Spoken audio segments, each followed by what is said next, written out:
إن الحمد لله نحمده ونستعينه ونستغفره ونعوذ بالله من شرور أنفسنا ومن سيئات أعمالنا من يهده الله فلا مضل له ومن يضلله فلا هادي له وأشهد أن لا إله إلا الله وحده لا شريك له وأشهد أن محمدًا عبده ورسوله يا أيها الذين آمنوا اتقوا الله حق تقاته ولا تموتن إلا وأنتم مسلمون يا أيها الناس اتقوا ربكم الذي خلقكم من نفس واحدة وخلق منها زوجها وبث منهما رجالا كثيرا ونساء واتقوا الله الذي تساءلون به والأرحام إن الله كان عليكم رقيبا يا أيها الذين آمنوا اتقوا الله وقولوا قولا سديدا يصلح لكم أعمالكم ويغفر لكم ذنوبكم ومن يطع الله ورسوله فقد فاز فوزا عظيما أما بعد فإن خير الحديث كتاب الله وخير الهدي هدي محمد صلى الله تعالى عليه وسلم وشر الأمور محدثاتها وكل محدثة بدعة وكل بدعة ضلالة وكل ضلالة في النار من يطع الله ورسوله فقد رشد واهتدى ومن يعص الله ورسوله فقد ضل وغوى اللهم صل على محمد وعلى آل محمد كما صليت على إبراهيم وعلى آل إبراهيم إنك حميد مجيد اللهم بارك على محمد وعلى آل محمد كما باركت على إبراهيم وعلى آل إبراهيم إنك حميد مجيد سبحانك لا علم لنا إلا ما علمتنا إنك أنت العليم الحكيم رب اشرح لي صدري ويسر لي أمري واحلل عقدة من لساني يفقه قولي أعوذ بالله من الشيطان الرجيم من همزه ونفخه ونفسه بسم الله الرحمن الرحيم يا أيها الذين آمنوا اتقوا الله حق تقاته ولا تموتن إلا وأنتم مسلمون ایک حدیث ذہن میں آ رہی ہے، بخاری مسلم کی ہے، اور اس کے راوی جناب ابو ہریرہ رضی اللہ تعالیٰ عنہ۔ یہ حدیث قدسی ہے۔ حدیث اور حدیث قدسی میں فرق یہ ہے کہ جو عام حدیث ہوتی ہے اس کا علم اللہ کی طرف سے ہے اور الفاظ رسول اللہ صلی اللہ علیہ وسلم کے ہوتے ہیں، اور جو حدیث قدسی ہے اس کا علم بھی اللہ کی طرف سے اور الفاظ بھی اللہ کی طرف سے۔ حدیث قدسی اور قرآن میں فرق یہ ہے کہ قرآن کا علم اور اس کے الفاظ اللہ کی طرف سے ہیں، مگر قرآن متعبد بالتلاوہ ہے، جس کی تلاوت کا اجر رکھا گیا ہے، ہر حرف کی کم از کم 10 نیکی، لیکن حدیث متعبد بالتلاوہ نہیں ہے۔ یہ شرف قرآن کو حاصل ہے، باقی حدیث آپ پڑھیں عمل کے جذبے سے، عمل کی نیت سے، تو اس کا اپنا ایک ثواب ہے اللہ کی طرف سے۔ یہ حدیث قدسی ہے۔ ایک فرق یہ بھی ہے کہ اللہ تعالیٰ نے قرآن کے ذریعے چیلنج کیا پوری کائنات کو، اس جیسی ایک صورت ہی بنا کر لیا۔ چیلنج موجود ہے، لگ بھگ 15 صدیاں گزر چکی ہیں، دنیا چاند تک پہنچ چکی، اسلام کے خلاف بڑی پلاننگیں ہوتی ہیں، تدبیریں ہوتی ہیں، لیکن یہ چیلنج آج تک کوئی قبول نہ کر سکے۔ تو حدیث جو ہے اس کے ذریعے چیلنج نہیں کیا گیا، لیکن قرآن ایک کتاب تحدی ہے، چیلنج کی کتاب۔ یہ حدیث قدسی صحیح بخاری مسلم کی ہے۔ نبی علیہ السلام فرماتے ہیں کہ اللہ فرماتا ہے انا عند ظن عبدی بی، میں اپنے بارے میں اپنے بندے کے گمان کے ساتھ ہوں۔ اپنے بارے میں جو اپنے بندے کا گمان ہے، میرے بندے کا گمان ہے، میں اس کے مطابق ہوں۔ اچھا گمان کرے گا تو میں بھی اچھائی عطا فرماؤں گا، اور برا گمان کرے گا تو میں بھی اس کا برا صلہ دوں گا۔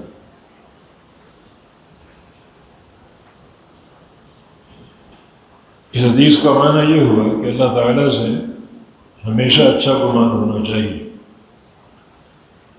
اچھی امیدیں ہونی چاہیے۔ اس کی صراحت ایک اور حدیث ہے، جامع ترمذی کی حدیث ہے۔ نبی علیہ السلام کا فرمان ہے کہ الکیس من دان نفسہ وعمل لما بعد الموت والعاجز من اتبع نفسه هواها وتمنى على اللہ۔ ایک عقل مند اور دانا اور بینا وہ بندہ ہے جو خود اپنا حساب لیتا رہے، اپنا محاسبہ کرتا رہے،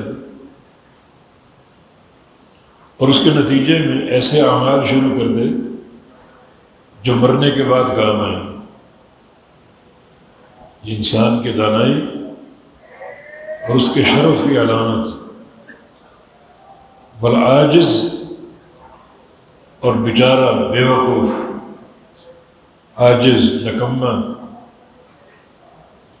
وہ شخص ہے من اتبع نفسہ ہواہا، جو اپنے نفس کی خواہشات کا پیروکار ہو، وتمنى علی اللہ، اور اللہ تعالیٰ پر امیدیں قائم کر کے بیٹھ جائے کہ اللہ بڑا غفور رحیم ہے اور میں بخشا جاؤں گا، اللہ کی رحمت کا مستحق بن جاؤں گا، حالانکہ اس کی زندگی نفس کی خواہشات کی غلامی سے عبارت ہے۔ یہ ایک عاجز انسان ہے، بالکل نکمہ اور بیچارہ اور بے بس انسان۔ اس حدیث نے واضح کر دیا کہ اللہ تعالیٰ کے ساتھ اچھا گمان، اچھی امید اور اچھی تمنا کا معنی کیا ہے۔ یعنی ایک انسان شریعت پر چلے، شریعت کے تقاضے پورے کرے، جو بھی قواعد ہیں کسی بھی عمل کے انہیں اپنا لے، پھر اللہ پر اچھا گمان قائم کرے، پھر بدگمانی نہ ہو، پھر اچھی امید قائم کر لے، نا امیدی نہ ہو۔ تو پھر کیا معاملہ ہوا؟ پہلے ایک عمل صالح یا ایک نیک زندگی شرعی قواعد کے مطابق، پھر اللہ پر اچھا گمان قائم کر لے، یہ اس کی رحمت کے ساتھ امیدیں وابستہ کرنا ہے، اور اس پر توکل کرنا ہے، اور اس کے فضل کو تلاش کرنا ہے، لیکن پہلے اس کی بنیاد کو درست کر لیں، پھر اچھا گمان کریں۔ ایک اور حدیث صحیح بخاری کی، اس سے مزید سمجھتے ہیں۔ فرمایا کہ 40 خصلة اعلاها منیحة العنز من اتى بواحدة منهن رجاء ثوابها وتصدیق موعودها دخل الجنة۔ 40 کام ہیں چھوٹے چھوٹے، ان کا ذکر نہیں، ہاں ایک کام کا ذکر ہے، وہ سب سے بڑا کام ہے، وہ ہے کسی بھائی کو بکری کا تحفہ پیش کرنا۔ کوئی مسکین ہے، غریب ہے، چھوٹے چھوٹے بچے ہیں، تو بکری کا تحفہ پیش کرنا، دودھ والی بکری، منیحۃ العنز، ایک حدیث میں اس کا سبب بیان ہے کہ تغدو بعانیۃ وتروح بعانیۃ، وہ بکری صبح کو اس کے بچوں کو ایک برتن دودھ کا بھر کے دے گی اور شام کو بھی اس کے بچوں کے لیے دودھ کا برتن بھرے گی، اس کے بچے سیر ہوں گے، دودھ پئیں گے۔ یہ سب سے اعلیٰ خصلت ہے۔ باقی 39 کام چھوٹے چھوٹے ہیں، اس سے چھوٹے ہیں، ان کی تحدید نہیں، وہ کام کوئی بھی ہو سکتا ہے۔ کوئی بھی سنت، مسجد میں داخل ہونا دعا پڑھتے ہوئے، سیدھا پاؤں اندر داخل کرتے ہوئے، مسجد سے نکلنا دعا پڑھتے ہوئے، الٹا پاؤں باہر نکالیں،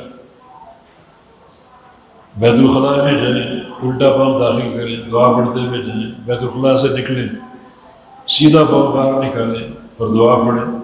یہ سارے چھوٹے چھوٹے کام ممکن ہے، یہی ہو، تحدید نہیں، ورنہ بندہ ایک ہی کام کو پکڑ کے بیٹھ جاتا۔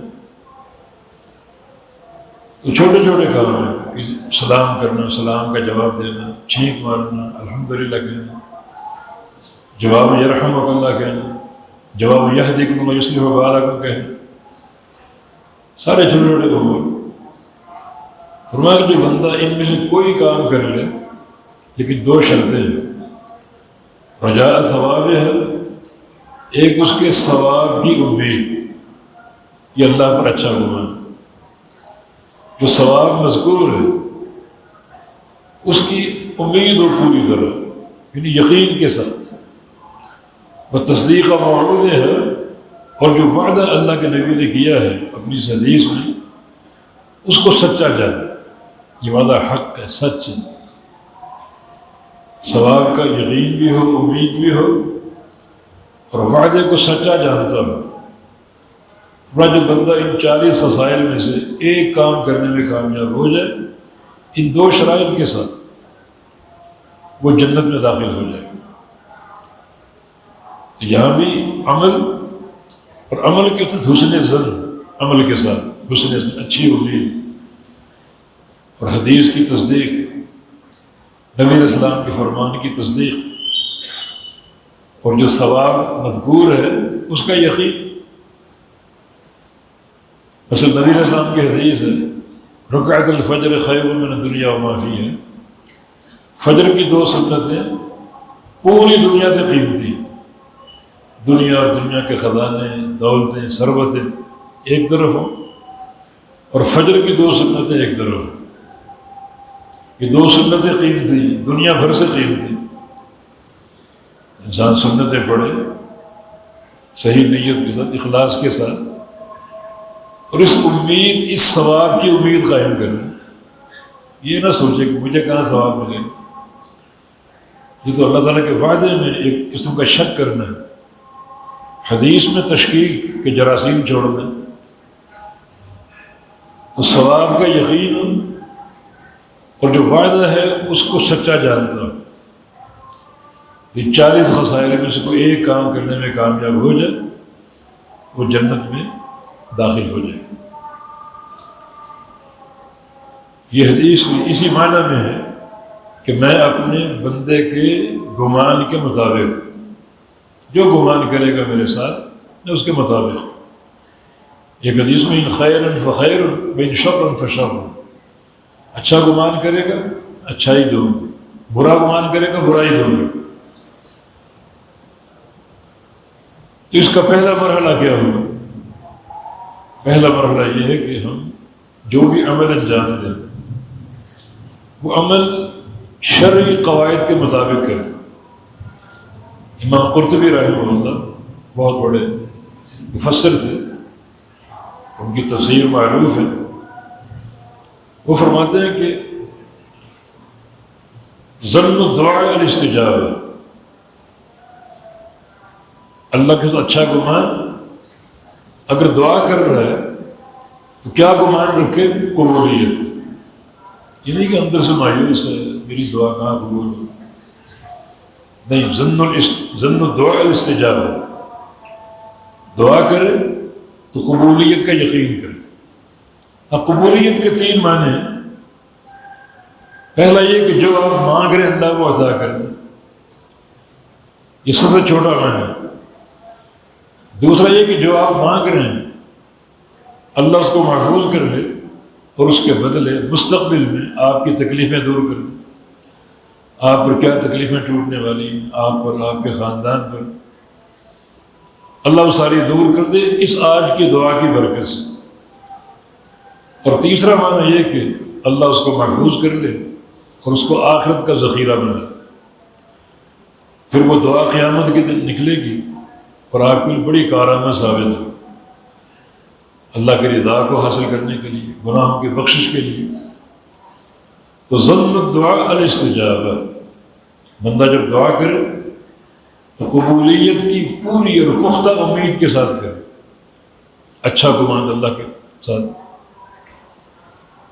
اور ظن توبہ قبول ہے، بندہ اگر توبہ کرے تو توبہ کی قبولیت کا یقین، یہ نہیں کہ توبہ کر رہا اور اندر شک ہے کہ میری توبہ کہاں قبول ہو، کہ میں تو بڑا مجرم ہوں، بڑا باغی گناہ گار۔ یہ اللہ کی ذات پر ایک طرح کی طعنہ زنی، یہ اللہ بڑے گناہ معاف نہیں کر سکتا، تجھے معاف نہیں کر سکتا، اللہ تجھے معاف کرنے پر قادر نہیں۔ یہ ایک طرح کی ایک ایسی نا امیدی جو اللہ کی ذات کے بارے میں شک کرنے کے مترادف ہے۔ تو ظن التوبہ قبول ہے، بندہ اگر توبہ کرے تو اندر قبولیت کا یقین ہے، ہر شرائط پوری کرے۔ وہ تین شرائط جو گناہ پر ندامت اور گناہ کو عملی طور پہ چھوڑ دے اور آئندہ نہ کرنے کا عزم کر لے، یہ تینوں باتیں سچی ہوں، ندامت بھی سچی ہو اور گناہ کو چھوڑنا بھی سچا ہو اور آگے نہ کرنے کا عزم وہ بھی سچا ہو، پھر اس کا جو گمان ہے وہ توبہ کی قبولیت ہے۔ فرماتے ہیں کہ ظن الاستغفار المغفرہ، اور اگر استغفار کرے تو اندر کیا یقین ہو؟ مغفرت کا، کہ اللہ میرے گناہ معاف کر دے۔ استغفار تو کرتے رہنا چاہیے، ہاں بنیادیں درست ہو۔ فاعلم انہ لا الہ الا اللہ واستغفر لذنبک، پہلے پہچانو کس کو؟ لا الہ الا اللہ، عقیدہ اور توحید، پھر استغفار کرو۔ اگر اس کلمے کو نہیں پہچانتے، اس کے معنی کو نہیں جانتے، استغفار کا فائدہ کوئی نہیں۔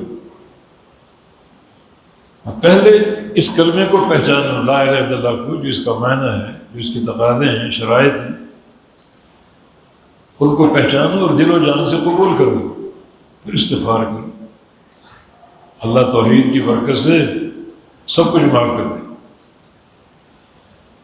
یا ابن آدم لو بلغ ذنوبک عنان السماء ثم استغفرتنی لاغفرن لک علی ما کان منک ولا ابالی۔ آدم کے بیٹے، تیرے گناہ اگر آسمانوں کو چھونے لگے پھر تو سچا استغفار کر لے ایک بار، سچا استغفار انہی شرائط کے مطابق، توحید کی معرفت کے ساتھ، اس کلمے کی معرفت کے ساتھ، تو میں تیرے ایک بار کے استغفار کی برکت سے تیرے سارے گناہ معاف کر دوں، حالانکہ گناہ زمین سے آسمان تک پہنچے گا۔ تو اگر سچا استغفار ہے، توحید کی اساس پر ہے اور استغفار آپ کر رہے ہیں، تو پھر آپ اندر سے پوری طرح یقین قائم کر لیں، اللہ کی ذات پر امیدیں وابستہ کر لیں کہ اللہ ضرور مغفرت دے گا اور گناہوں کو دھو ڈالے گا اور معاف کر دے گا۔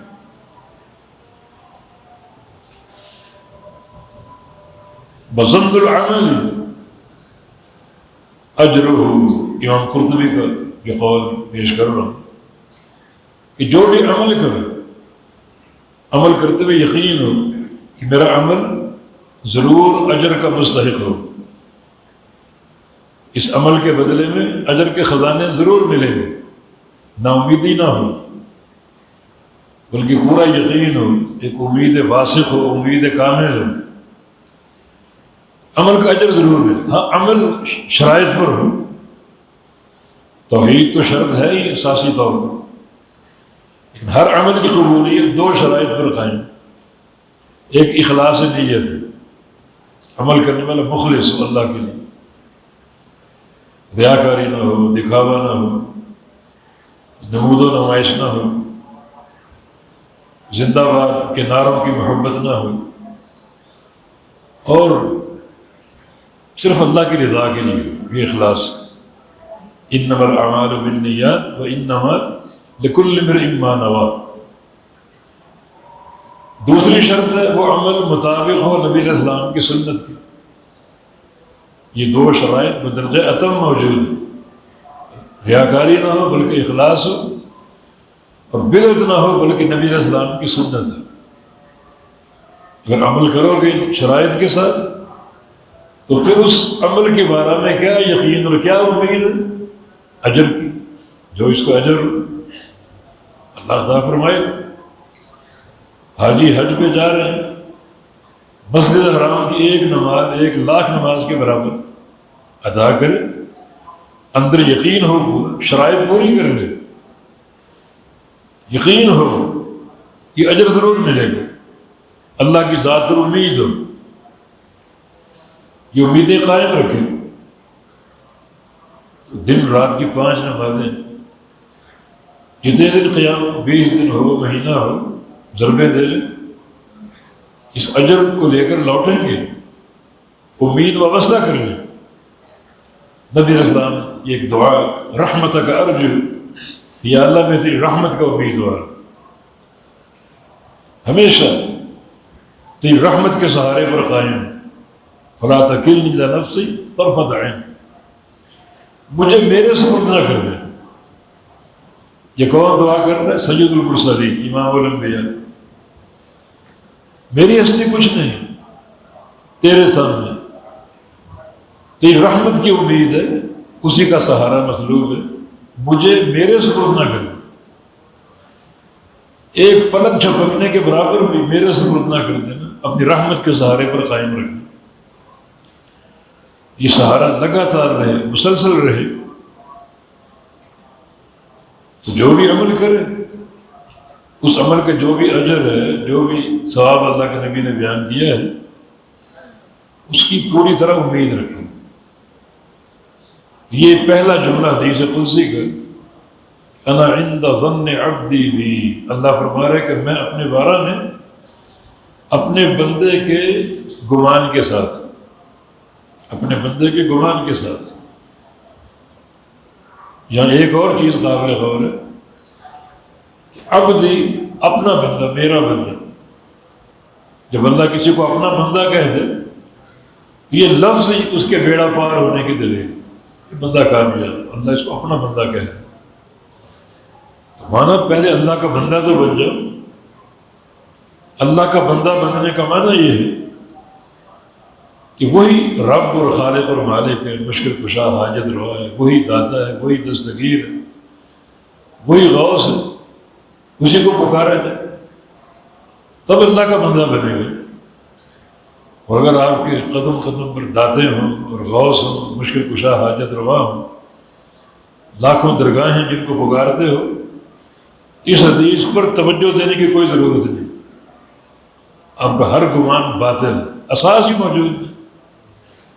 انا عند ظن عبدی بھی، میرا بندہ میرے ساتھ جو گمان قائم کرے گا اس کے مطابق اس کو اجر دو۔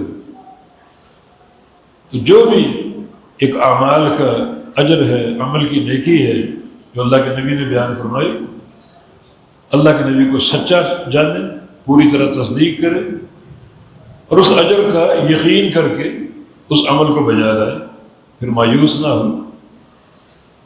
وہ حدیث جو پیش کی، اس کا پہلا جملہ کیا ہے؟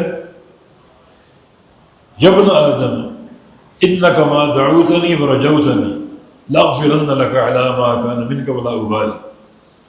آدم کے بیٹے، جب تک تو 2 کام کرے میں بھی تجھے بخشتا رہوں اور مجھے کوئی پرواہ نہیں۔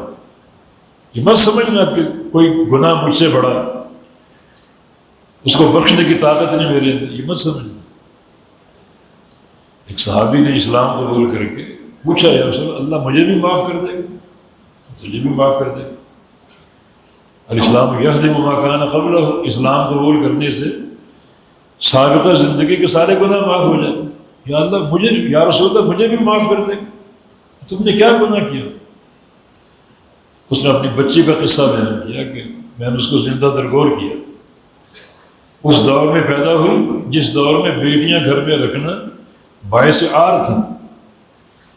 بچی پیدا ہوئی اور میرے اندر اور میری بیوی کے اندر اس کی محبت پوری طرح جاگ رہی تھی۔ ہم نے اس کو چھپا لیا قوم سے، گھر سے کبھی باہر نہیں نکالا، حتیٰ کہ بڑی ہو گئی، 4 5 6 سال کی ہو گئی، لیکن بالآخر معاملہ کھل گیا، پتہ چل گیا۔ اب ملامتیں بتانے شروع ہو گئی، لوگ آر دلا رہے ہیں، تیرے گھر میں بیٹی، تیرے گھر میں بیٹی۔ تو میں نے پھر اس آر سے تنگ ہو کر، پریشان ہو کر بیٹی کو لیا اور کسی دور مقام پر لے گیا، اور وہاں اس کی قبر کا گڑھا کھود رہا ہوں۔ وہ معصوم مٹی سے کھیل رہی۔ جب قبر تیار ہوگی میں نے اس کو اٹھا کے قبر میں اتار دیا، اور مٹی ڈال، بیٹی دعائیاں دے رہی، مگر میں شقی القلب، اس کی ایک نسل مٹی ڈال کے زندہ دفن کر کے آ گئی۔ یا رسول اللہ یہ گناہ بھی معاف ہو جائے گا؟ فرمایا کہ ہاں یہ گناہ بھی معاف ہو جائے گا، اللہ ہر گناہ معاف کرنے پر قادر ہے۔ تو اے میرے بندے، آدم کے بیٹے، جب تک یہ 2 کام کرے، مجھے پکارے، کسی اور کو نہ پکارے، میرے ساتھ امیدیں قائم کرے، کسی اور کے ساتھ نہ کرے، تب تک میں بھی تجھے معاف کرتا رہوں گا، بخشتا رہوں گا، جیسے مرضی گناہ۔ کوئی گناہ مجھ سے بڑا نہیں، اللہ کا نام ہر شے سے بڑا ہے، اور اللہ ہر گناہ کو معاف کرنے پر قادر ہے۔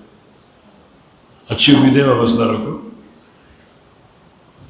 یہ حدیث کا پہلا جملہ، انا عند ظن عبدی بھی، کہ میں اپنے بندے کے بارے میں اس کے گمان کے مطابق ہوں۔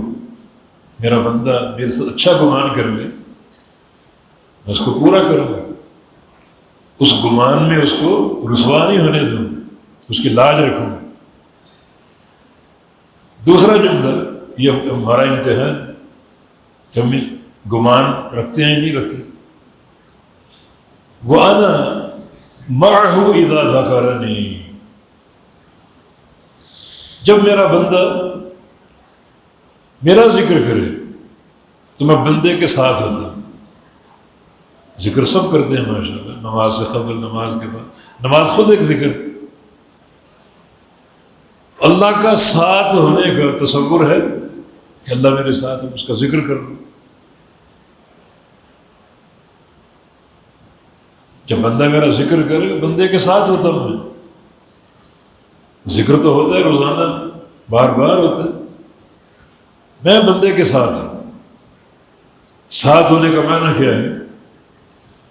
میں اس کے ساتھ ہوں، نصرت، مدد، حفاظت، کلاءت، رحمت، مغفرت، یہ سارے معنی اللہ کا ساتھ ہونا، ان پر یقین کیا جائے۔ ان حدیث کا پہلا جملہ اس جملے کی توثیق کر رہا ہے۔ یہاں بہت لوگوں کا امتحان ہے، انہیں ذکر سرسری ہوتا ہے، اور جو ذکر کے فوائد ہیں اور جو اس حدیث میں بیان ہوا کہ میں تیرے ساتھ ہوں، اس پر یقین کہ اللہ کا میں ذکر کر رہا ہوں اور صحیح بنیادوں پر کر رہا ہوں، اللہ یقیناً میرے ساتھ۔ اللہ کے ساتھ ہونے کے 2 معنی، ایک اس کا عمومی ساتھ، ایک خصوصی ساتھ۔ عمومی ساتھ کے اعتبار سے وہ ہر ایک کے ساتھ، کافر ہو، منافق ہو، مشرک ہو، مجوسی ہو، یہودی ہو، عیسائی، سب کے ساتھ۔ ساتھ ہونے کا معنی سب کی نگرانی کر رہے، سب کو گھیرے ہوئے، سب کا احاطہ کیے ہوئے، اور کوئی اللہ کی پکڑ سے بچ نہیں سکے گا، ایسا ساتھ۔ سب کو وہ گن چکے، ایک دانہ بھی اس کی تعداد اور شمار سے باہر نہیں ہو، پکڑے گا سب۔ یہ ساتھ ہونا عمومی معنی، اور ایک خصوصی معنی وہ مومن بندوں کے ساتھ، موحدین کے ساتھ، میں تمہارے ساتھ ہوں۔ یہ ساتھ ہونا باعتبار نصرت کے، باعتبار حفاظت کے، باعتبار رحمت اور مغفرت کے، میں تیرے ساتھ ہوں۔ واللہ ان اللہ مع الصابرین، اللہ صابرین کے ساتھ۔ یہ ساتھ عمومی نہیں، خصوصی ساتھ۔ اننی معکم اسمع و ارا، موسیٰ علیہ السلام ہارون علیہ السلام کو بھیجا فرعون کی طرف، اور کہ جاؤ جا کے حق بیان کرو، میں تمہارے ساتھ ہوں۔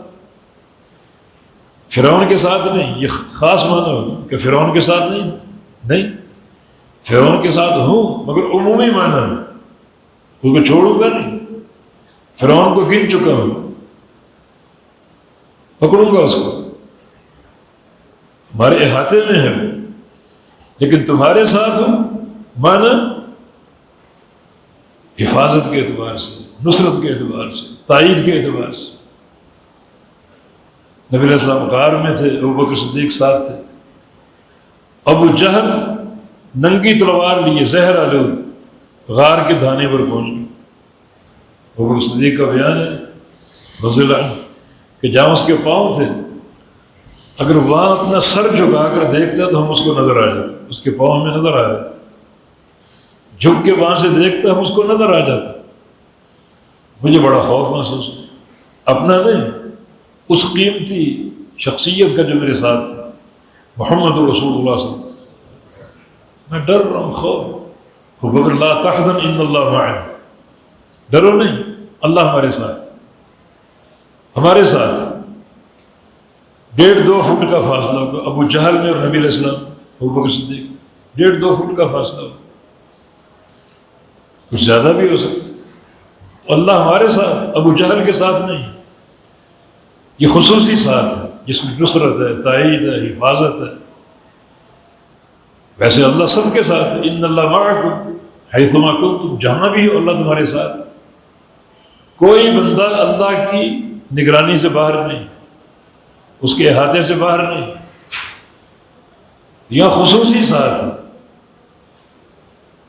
میں اپنے بندے کے ساتھ ہوں، کب؟ اذا ذکرنی، جب میرا ذکر کرے۔ بہت بڑی فضیلت ہے، جب اللہ کا ذکر کر رہے ہوں تو اپنے اندر یقین پیدا کریں کہ اللہ ہمارے ساتھ ہے، اس کی تائید اور اس کی نصرت، مغفرت اور اس کی رحمت ہمیں حاصل ہوگی یقینی طور پر۔ ذکر کرتے ہوئے یہ معنی اندر موجود ہو، اس سے غافل نہ ہو۔ میں بندے کے ساتھ ہوں، میرا بندہ جب بھی ذکر کرے۔ پھر اگر ذکر کی تفصیل ہے، وہ تفصیل بنیادی طور پر قرآن میں موجود ہے۔ فَاذْكُرُونِي أَذْكُرْكُمْ، تو میرا ذکر کرو، میں تمہارا ذکر کروں۔ یہ بھی یقینی خبر ہے۔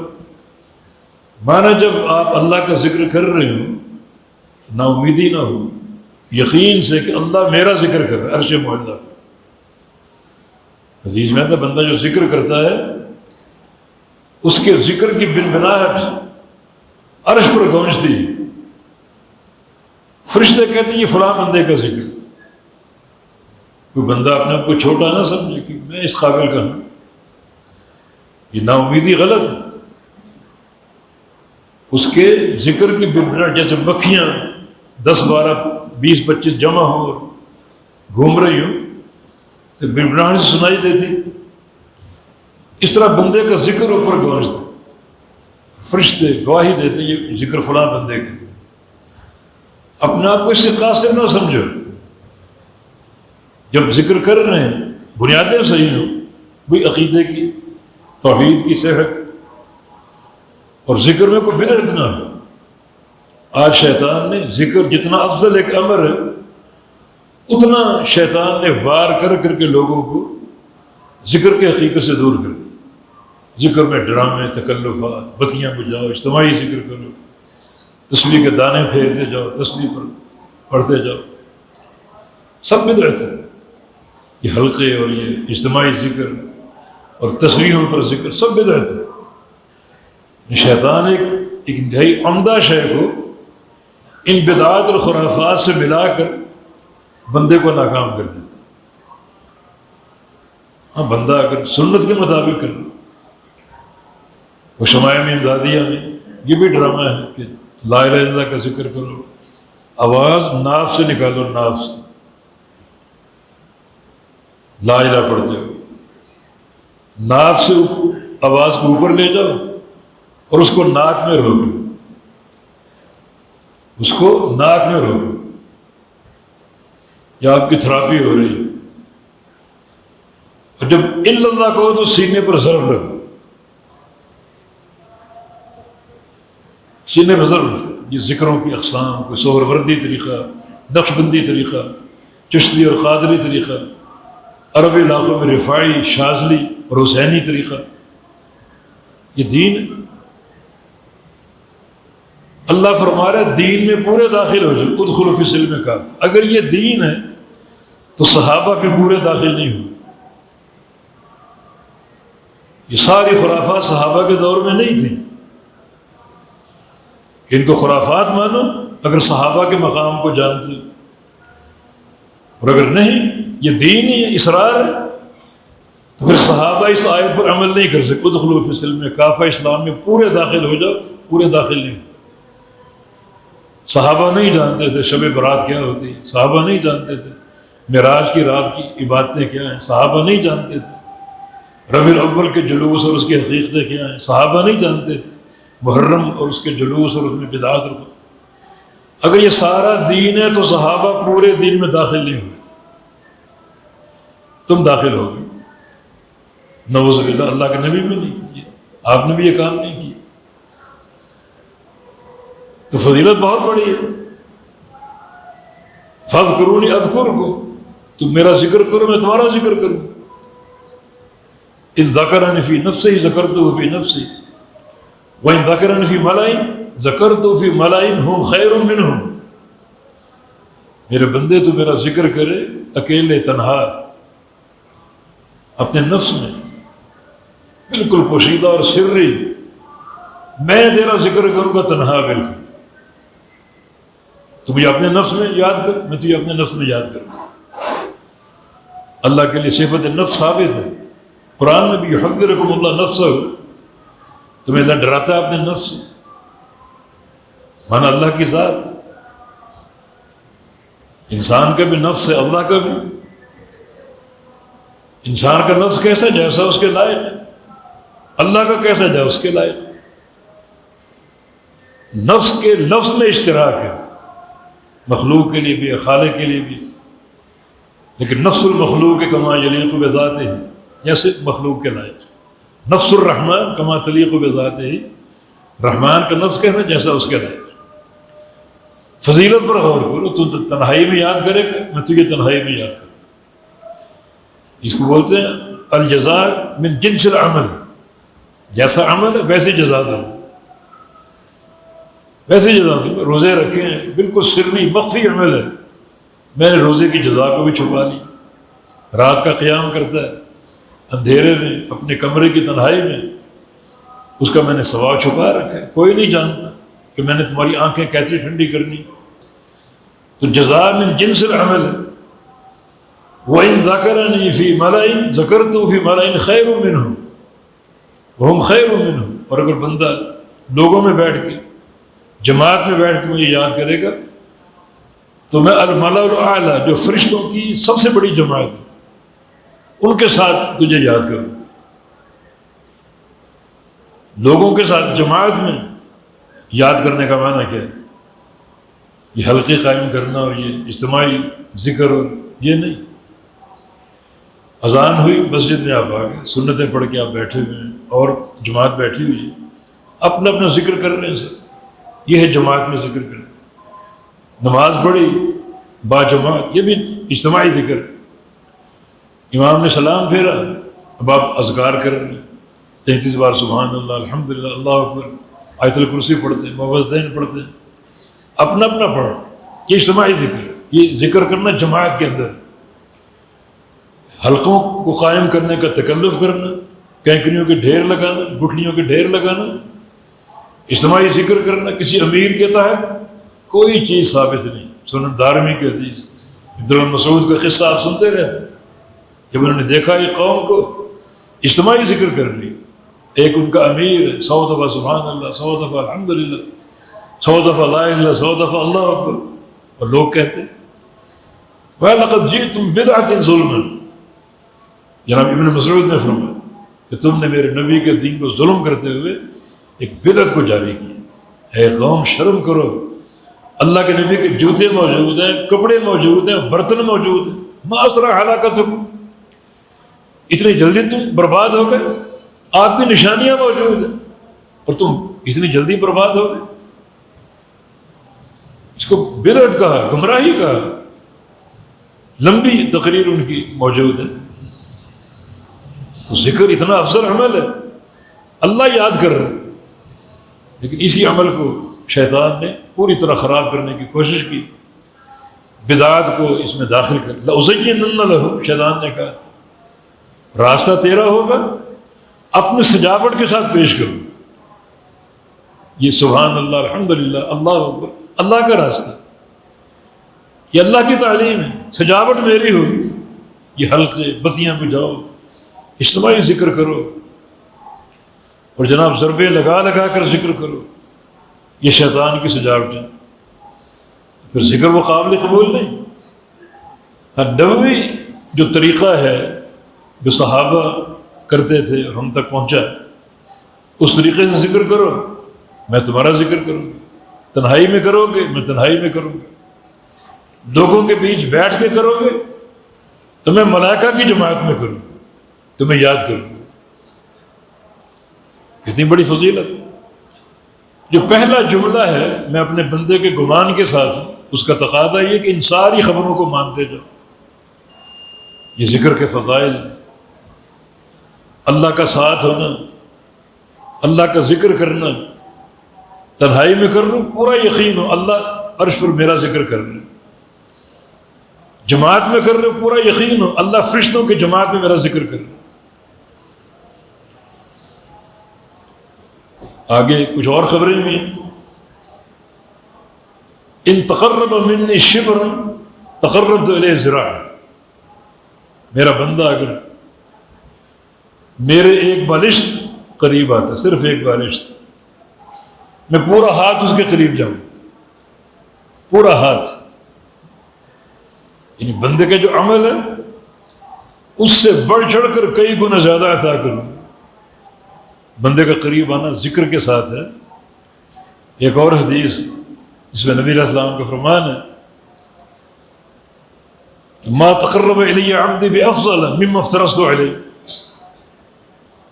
میرا بندہ میرے قریب آنے کے لیے جو عمل کرتا ہے سب سے افضل عمل میرے فرائض ہیں، فرضی نماز ہے، فرضی روزے ہیں، حج ہے، زکوٰۃ ہے، سب سے افضل۔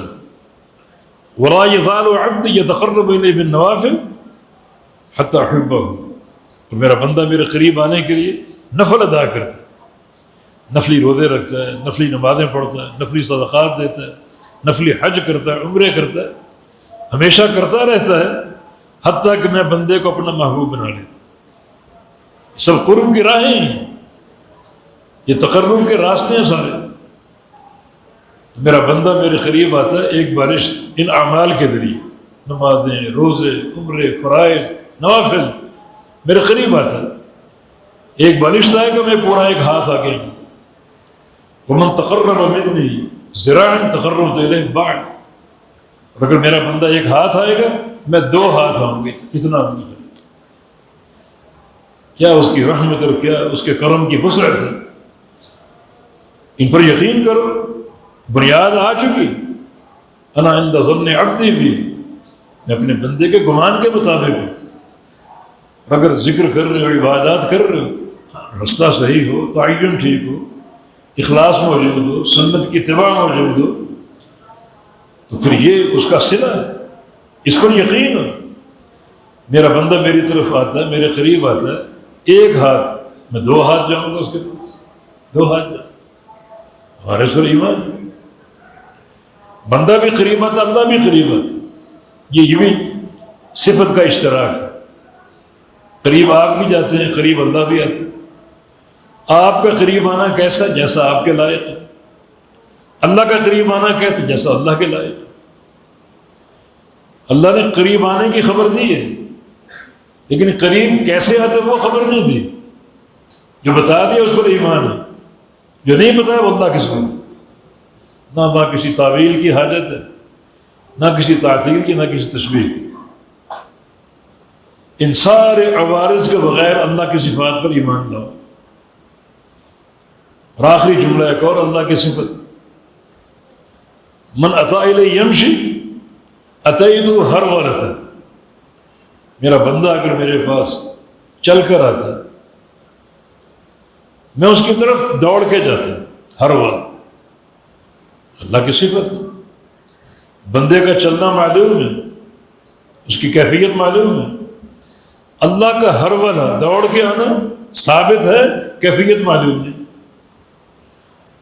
جو چیز ثابت اور معلوم ہے اس پر ایمان ہے، اور جو چیز ہمارے علم کے احاطے سے دور ہے، ہماری رسائی نہیں ہے، وہ اللہ کے سپرد۔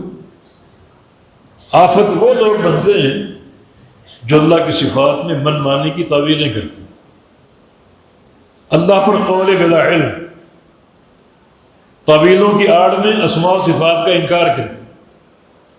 یہ انسان کی جرت ہے۔ ایک حقیر پانی کے قطرے کی پیداوار، اس ذات پر باتیں کریں جو عرش معلیٰ پر پانی کے قطرے سے پیدا ہوا چند سال کے لیے، 20 سال، 50 سال، 100 سال، پھر یہ قبر میں دبا دیا جائے گا، اور تھوڑے عرصے میں اس کا گندا جسم کی غلاظتیں مکس ہو کر ایک ڈھیر بن جائیں۔ یہ انسان، اور یہ اللہ کی ذات کے بارے میں باتیں کریں نہیں، آفیت، اس کے ناموں پر، اس کی صفات پر، اس کے افعال پر ایمان لانا، کیفیت اس کے سپرد، بس جو بتا دیا اس پر ایمان، جو نہیں بتایا اس کے سپرد۔ حدیث یہاں پوری ہو گئی، حدیث قدسی، بڑا اس میں علم ہے، بڑا اس میں ثمرات ہیں۔ اصل آغاز پھر کیا ہے؟ انا عند ظن عبدی بھی، میں اپنے بندے کے اپنے بارے میں جو بھی گمان ہے اس کے مطابق۔ تو پھر علم ہونا چاہیے کتاب و سنت کا، جو بھی اعمال ہے، اعمال کا اجر، اعمال کا ثواب، اس کے نتیجے ہمارے سامنے ہونے چاہیے، اور اس پر یقین ہو، بے یقینی نہ ہو، بندہ اپنے آپ کو کسی طور کم نہ سمجھے، اساس پوری کرے، توحید کی معرفت ہے، لا الہ الا اللہ کی معرفت ہے، شرک سے بچنا، توحید کو اپنانا اور قبول کرنا، جو بھی عمل ہے، جو اس کا ثواب ہے، اس کی پوری طرح امید ہو، نا امیدی نہ ہو، ایسے انسان کا داخلہ یقینی طور پر جنت ہے۔ اور جو بھی اعمال کا صلہ وہ اللہ تعالیٰ فرماتے ہیں، امام قرطبی کے قول کے مطابق، دعا کرے گا قبولیت کا یقین، توبہ کرے توبہ کی قبولیت کا یقین، استغفار کرے مغفرت کا یقین، عمل صالح کرے جو بھی عمل کا ثواب ہے اس کا یقین۔ اب بنیادیں درست ہوں، بنیادوں میں کوئی خلل نہ ہو، ان کی معرفت اور تقاضوں میں کوئی کمی نہ چھوڑے، بنیادیں جو ہیں مکمل ہوں، تو پھر بندہ اس حدیث کو پلے سے باندھ لے۔ اور نبی علیہ السلام کے ایک اور حدیث لا تموتن الا وانتم تحسنون الظن باللہ، صحیح مسلم کی حدیث ہے کہ تم نہ مرو مگر اچھا گمان لے کر، اللہ کے ساتھ اچھا گمان لے کر مرو۔ اس لیے سلف صالحین محدثین یہ فرماتے ہیں کہ جب کوئی بندہ مرض الموت میں ہو تو اس کے ساتھ بشائر رکھے اس کے عمل صالح، کہ تم نے تو فلاں عمل کیا، فلاں عمل کیا، تم نے فلاں مسجد نہیں بنائی، تم نے فلاں کنواں نہیں کھدوایا، تم نے فلاں مقام پر یتیم خانہ نہیں بنوایا، اس کی نیکیاں شمار کرو، ریاکاری کا وقت نہیں، اس کے اندر اللہ کی ذات کے بارے میں اچھا گمان پیدا کرو، مسجد کا یہ ثواب ہے، جنت میں گھر بن جائے گا، اور قیامت کے روز اس مسجد میں جو بھی نمازیں پڑھی گئیں، سجدے کیے گئے، قیام کیے گئے، تلاوت کی گئی اور دروس سنے گئے، ایک ایک حرف صدقہ جاریہ بن جائے۔ اچھی امیدیں اس کو دلاؤ، اچھائیاں ذکر کرو، اس موقع پر ان کو اللہ کی رحمت سے مایوس نہ کرو، دور نہ کرو، بلکہ رحمت کو پیدا کرنے اور قائم کرنے کی باتیں کرو، لا الہ اللہ کی تلقین کرو۔ توحید کی تلقین ہے، جب توحید کا مسئلہ سامنے آئے گا، توحید کی عظمت اور توحید کی معرفت یقینی طور پر پیدا ہو، اور من مات وهو يعلم انه لا اله الا الله دخل الجنہ، اس بندے کی موت اس کلمے کے علم پر ہے، لا الہ الا اللہ کے علم پر ہے۔ یہ کلمہ دو چیزوں کا نام ہے، نفی اور اثبات۔ نفی کیا ہے؟ اللہ کے سوا کوئی معبود نہیں، تو پھر کوئی بھی نہیں، پورے یقین کے ساتھ۔ یہ سارے داتے اور غوث اور مشکل کشا، حاجت روا، ہر گلی اور محلے میں یہ درگاہیں اور قبے آستانے، سب کا انکار، نہ کوئی نبی، نہ کوئی ولی، نہ کوئی جن، نہ کوئی فرشتہ، نہ کوئی حجر، نہ کوئی شجر، کوئی معبود نہیں ہے۔ یہ نفی مطلق کہلاتے۔ اس بات مقید، اس بات صرف ایک ذات کے بارے میں بس، وہاں کوئی دوسری چوائس ہے ہی نہیں، اور وہ ذات اللہ کی۔ اس بات مقید کہ پورا مقید ہو کر اللہ کی ذات کا اس بات کہ وہ اکیلا معبود حق، اس کلمے کا علم ہے۔ یہ اساس اگر قائم ہو گئی تو پھر یقیناً اس علم کے ساتھ بندے کا جانا دنیا سے اللہ کے ہاں بڑے اجر کا باعث ہوگا، اور وہ انسان جنت میں داخل ہوگا، نبی اسلام کا فرمان۔ تو اللہ تعالیٰ ہمیں جو اس حدیث میں جو مندرجات یا جو مضامین ہیں ان کا فہم عطا فرما دے، اور ان حقائق پر عمل کرنے کی توفیق عطا فرما دے۔ اقول قولی ھذا واستغفر اللہ لی ولکم، وآخر دعوانا ان الحمد للہ رب العالمین۔